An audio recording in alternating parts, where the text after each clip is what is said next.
Hi guys, so Times journalist Fraser Nelson, along with Channel 4, conducted a focus group of people who voted for Labour and the Conservatives at the last election and are now considering reform and Nigel Farage. And what they had to say is concerning. Have a listen. I voted for Conservative. I voted for Labour. When have they ever delivered? The last year has really highlighted the reasons why we need reform. I've come to Solihull, where Dispatches has commissioned a focus group made up of 10 undecided voters. I just think we need to really, toughen up as a country. It's like, oh, you can't say this and you can't say that. Okay, you can't say this and you can't say that. Now, that's obviously not true.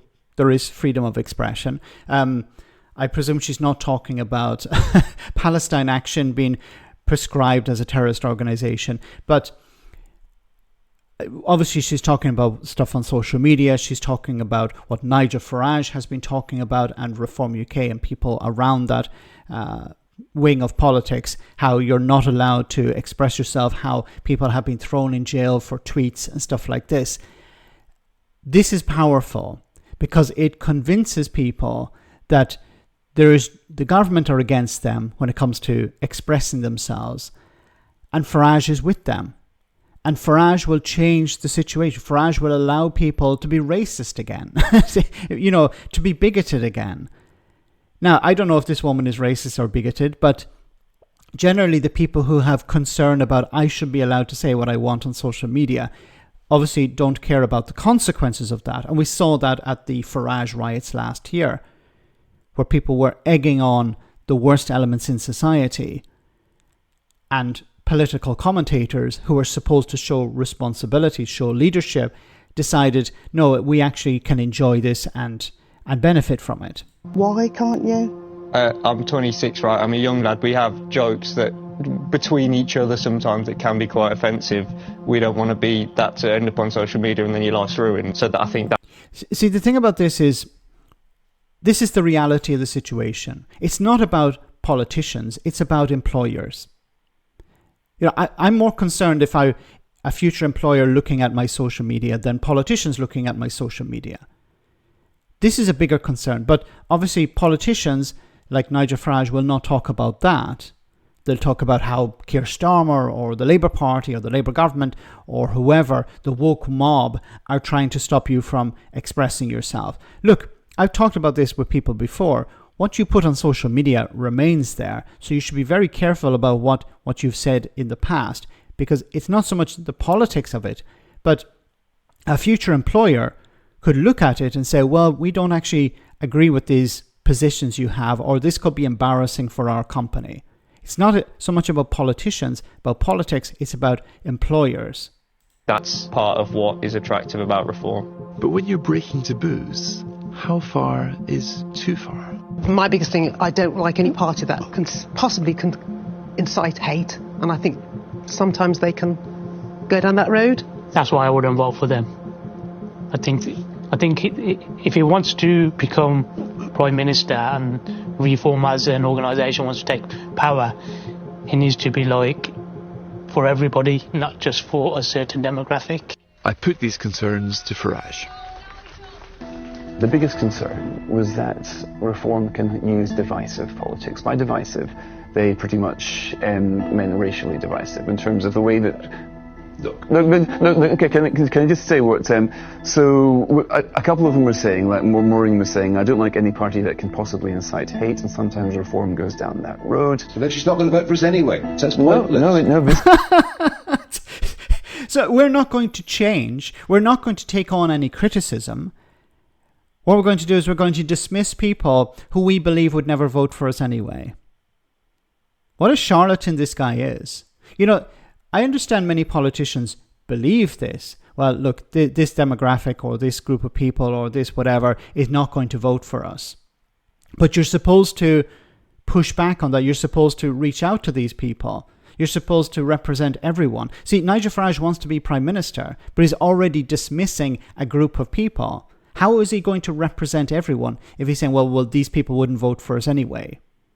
Why would they not vote for you? Is there something you can do to win over their vote? This is somebody who was absolutely considering voting for I you. very much doubt it. I very much. If people have that sort of inbuilt prejudice to a political party that says... This wasn't prejudice, this was a concern. These are people who see Muslims as their neighbours, as their countrymen, and they're not quite sure yet. Does Reform see Muslims as their neighbours and countrymen, or is... Well, given that the chairman for the last year is a practising Muslim, I wouldn't have thought But so. you'll see how some of the language can No. make people think twice about that. No, I don't. Not so? No, I absolutely refute that in every way. I've never wanted anything to do with extremist politics in every way, ever. Nigel Farage has never wanted anything to do with extremist politics. So it wasn't Nigel Farage that put up a breaking point poster back in 2016 at the very last minute to convince people to vote for Brexit because, you know, all these horrible people are coming in. That wasn't Nigel Farage. I must be mistaken. It was somebody else. It wasn't Nigel Farage who said recently that a significant portion of Muslims in Britain don't want to integrate, don't share British values. That wasn't Nigel Farage who said that. Maybe I'm mistaken. No, Farage doesn't embrace extremist politics. He can say that all he wants.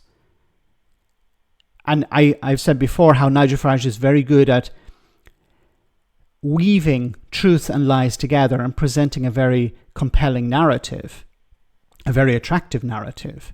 He's very good at dodging these things. He knows, okay, I can say this up to this limit, but if I go over that, I'm in trouble. And he's been doing this for the last 30 odd years. But he knows that he's an extremist, and the public know that he's an extremist. He's a Marmite figure, okay? You either love him or you hate him. But it's difficult for him to break through to the mainstream because the public know and associate him with extremism. Ever. Or race baiting as a tactic. I've never done that. You will. I promise you. You go through 25 years of speeches, and you won't find it. See, you won't find Nigel Farage say black people are this problem or Muslims are this problem, or well, to an extent, but he knows where the limits are, so he'll never be called out directly on a quote. Because he'll say, well, I didn't mean it like that, or you're interpreting it wrong. So he's not like Tommy Robinson, or he's not like the EDL or the National Front, who don't have any filters. Farage is a clever politician. He knows what to say and what not to say. And that has saved his skin over the last 30 odd years. But the public view him as extremist. And unfortunately for him, if he's not able to shake off that feeling, he's not going to become Prime Minister. But on the other hand, of course, if the Labour Party, the Labour government are not able to deliver for ordinary people, then ordinary people are going to look to an alternative. And we saw that with Donald Trump in the United States. You know, people are willing to vote for a convicted felon, a convicted rapist, if they're not happy with the status quo. So, while Starmer is a massive problem, Nigel Farage is relying on the public kicking Starmer out or kicking the Labour Party out because they're angry, because they want to give the government a bloody nose. And he's hoping that this will benefit him. And to a certain extent, he's right. Let me know in the comment section, guys, what you think, and I'll see you in the next video.